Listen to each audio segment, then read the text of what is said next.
Welcome to compile करो। आज हम सेकंड इंटरव्यू के क्वेश्चन के बारे में जानेंगे जो कि हर इंटरव्यूअर आपसे पूछता है कि आपकी स्ट्रेंथ क्या है और आपकी वीकनेस क्या है। तो बेसिकली हम जब कभी भी इस वाले क्वेश्चन का आंसर करते हैं तो हमको ये इंश्योर करना होता है कि आप कहीं कुछ ऐसा वीक पॉइंट तो उसको नहीं बता रहे जिससे वो आपको रिजेक्ट कर दे। तो बेसिकली इन चीजों को भी रिप्रेजेंट करने के लिए कुछ वर्ड्स होते हैं, स्पेसिफिक वर्ड जिनका आप इजिली यूज कर सकते हो वीकनेस बताने के लिए और स्ट्रेंथ बताने के लिए। ठीक है, तो पहली बात अगर मैं स्ट्रेंथ की करता हूं तो अगर आप यहाँ पे बोर्ड पे देखेंगे तो मैंने लिखा है कि स्ट्रेंथ वर्सेस वीकनेस। ठीक है, तो इंटरव्यू में आपको किस तरीके से इस वाले क्वेश्चन का आंसर करना है, किस तरह के वर्ड यूज करने हैं, ये आज हम इस वाले सेशन में डिस्कस करेंगे। ठीक है, तो सबसे पहले मैंने यहाँ पे लिखा है प्रॉब्लम सॉल्विंग। अगर आपको अपनी स्ट्रेंथ के बारे में बताना है तो you are a good problem solver. आप अच्छी तरीके से प्रॉब्लम को सॉल्व कर सकते हैं, वो चाहे प्रॉब्लम कितनी भी टिपिकल हो या कॉम्प्लेक्स हो, आप इजी वे में उसको सॉल्व कर सकते हो। तो एक पॉजिटिव इंपैक्ट डालता है इंटरव्यूअर के ऊपर। ठीक है, उसके बाद में आता है वर्क एथिक। वर्क एथिक का मतलब क्या होता है, वहां पे जो ऑर्गेनाइजेशन की जो पॉलिसीज है और जो आपके काम करने का तरीका है, ठीक है, वो बहुत अच्छा है और आप सबकी रेस्पेक्ट करते हैं और प्रॉपर वे में कम्युनिकेशंस करते हैं। आपके पास में वो स्किल्स है जो कि एक ऑर्गेनाइजेशन के लिए जरूरी होती है।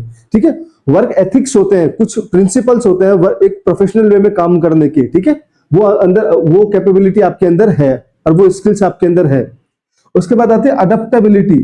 तो बेसिकली किसी भी चीज को जल्दी से अडॉप्ट करना। अगर मान लीजिए कि आपने कोई एक्स फ्रेमवर्क पे काम किया है और करंट ऑर्गेनाइजेशन में वाई फ्रेमवर्क है, ठीक है, सो आप क्या बोलेंगे कि मैं बहुत जल्दी किसी भी नई टेक्नोलॉजी या टूल को अडॉप्ट कर लेता हूं, उसकी डेप्थ को समझने की कोशिश करता हूं और उसके बेसिस पे मैं बेस्ट आउटकम निकालने की कोशिश कर रहा हूं। तो मेरी अडेप्टेबिलिटी की जो पावर है, जो कैपेबिलिटी है, वो काफी अच्छी है ना।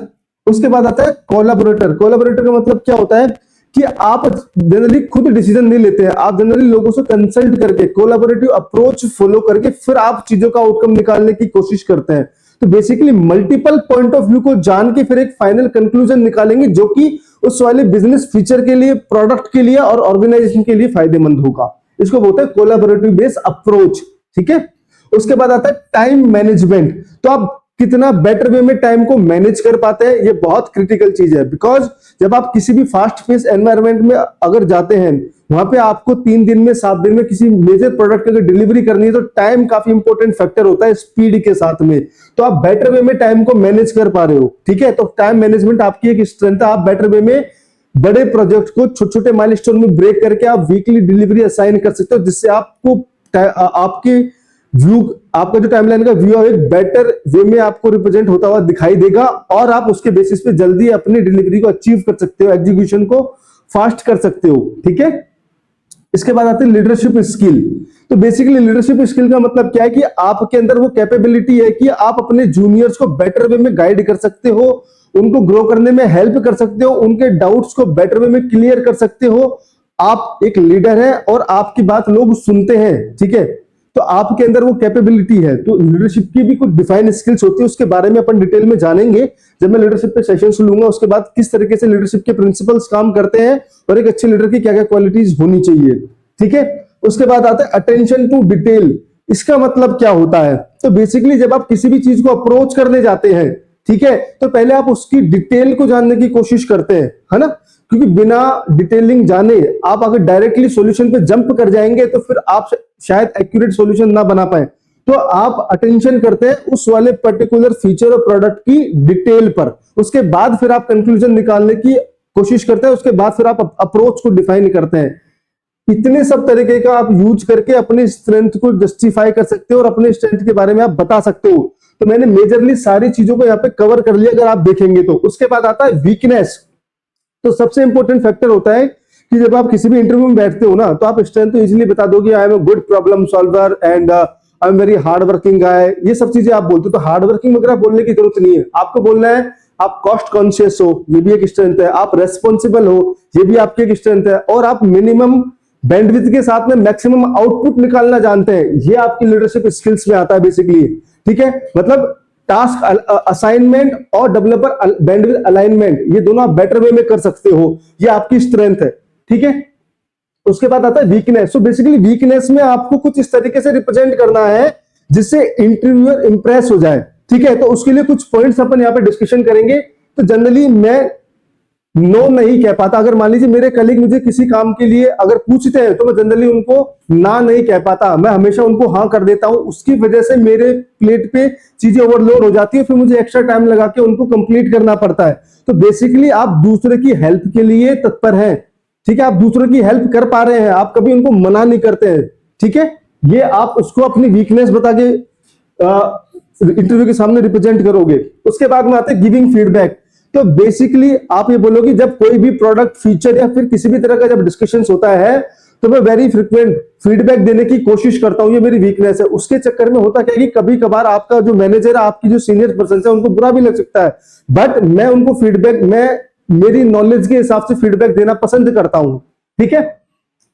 उसके बाद आता है स्पीकिंग। तो बेसिकली पब्लिक स्पीकिंग एक आपके पास में एक नॉलेज होनी चाहिए, बट मैक्सिमम रोल्स के लिए इसकी रिक्वायरमेंट नहीं होती। अगर आप मैनेजमेंट रोल में अगर है तो फिर आपको इसकी जरूरत होती है, ठीक है।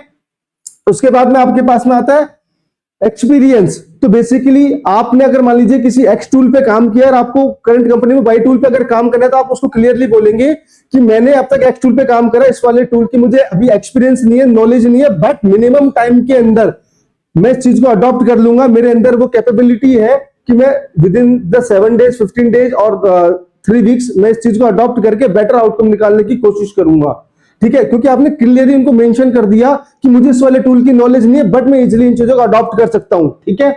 उसके बाद आती है आस्क फॉर हेल्प। तो आप बोलोगे मैं फ्रिक्वेंटली हेल्प के लिए अपने सीनियर से, अपने मैनेजर से बात करता हूं, क्योंकि अगर मुझे लगता है कि मैं यहाँ पे ब्लॉक डू और मुझे यहाँ पे हेल्प चाहिए तो डेफिनेटली उसको मैं लेने की कोशिश करता हूं और उसमें मैं बिल्कुल भी हिचकिचाता नहीं हूं, ठीक है।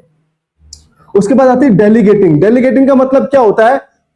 रेस्पॉन्सिबिलिटी को मल्टीपल पीपल के अंदर असाइन करना। मतलब आप क्या करते हो कि आपके पास अगर कोई बड़ा काम अगर आता है तो आप बेटर वे में टीम को वो टास्क असाइन करके और कोलैबोरेटिव अप्रोच के साथ में कंट्रीब्यूशन लेते हो टीम का और उसके बेसिस पे फिर चीजों को डिलीवर करते हो, ठीक है। इसको बोलते हैं अपन डेलीगेटिंग, ठीक है। स्ट्रेंथ में आप एक चीज और डाल सकते हो, ऑटोनॉमी। ऑटोनॉमी का मतलब क्या होता है? आप इंडिविजुअली किसी भी फंक्शनल को या किसी भी प्रोजेक्ट को ड्राइव करने के लिए कैपेबल है, ठीक है। इस तरीके से आप अपनी स्ट्रेंथ और वीकनेस को जब इंटरव्यू के सामने रिप्रेजेंट करेंगे तो वो बेटर वे में आपको रेस्पॉन्ड करेगा और आप बेटर वे में अपने जो प्रोसेस है सिलेक्शन के उसको बढ़ा सकते हैं, उसको एक स्केल पे अप कर सकते हैं, ठीक है। इसी तरह के इंटरेस्टिंग फैक्ट को जानने के लिए जुड़े रहिए हमारे साथ में। आगे आने वाले सेशंस में हम और भी डिटेल वाले क्वेश्चंस को डिस्कशन करेंगे इंटरव्यू के लिए, जो आपको हेल्प करेंगे इंटरव्यू क्रैक करने के लिए। हम बिहेवियरल राउंड का भी डिस्कशन करेंगे, हम लीडरशिप राउंड का भी डिस्कशन करेंगे और फ्रेशर्स को किस तरीके से इंटरव्यू की प्रिपरेशन करनी चाहिए, हम इसके ऊपर भी मोर सेशंस बनाएंगे जो कि आपको हेल्प करेंगे फ्यूचर में इंटरव्यू बेटर वे में क्रैक करने के लिए। तो उसी तरह के नॉलेज के लिए जुड़े रहिए हमारे साथ में और इस वाले चैनल को ज्यादा से ज्यादा लाइक, सब्सक्राइब और शेयर करिए। Thank you.